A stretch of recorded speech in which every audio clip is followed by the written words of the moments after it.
Umabot sa 62 ang loose firearms na nakumpiska, kusang isinuko at idiniposito sa Police Regional Office 13 bilang bahagi ng pinaigting na kampanya ng kapulisan laban sa mga paglabag sa batas ukol sa baril mula August 1 to 21, 2025. Batay sa ulat ng Regional Operations Division 13, 14 na armas ang nakumpiska sa pamamagitan ng search warrants, checkpoint operations, police responses at searches incidental to lawful arrests.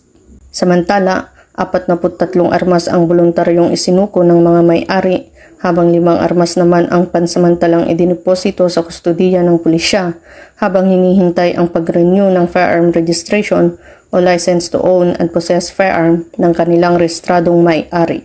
Patuloy ang karaga sa maigting na pagpapatupad ng batas upang matiyak na ang lahat ng armas ay nasa tamang kamay bilang bahagi ng adhikain nitong mapanatili ang kapayapaan at kaayusan sa buong rehiyon.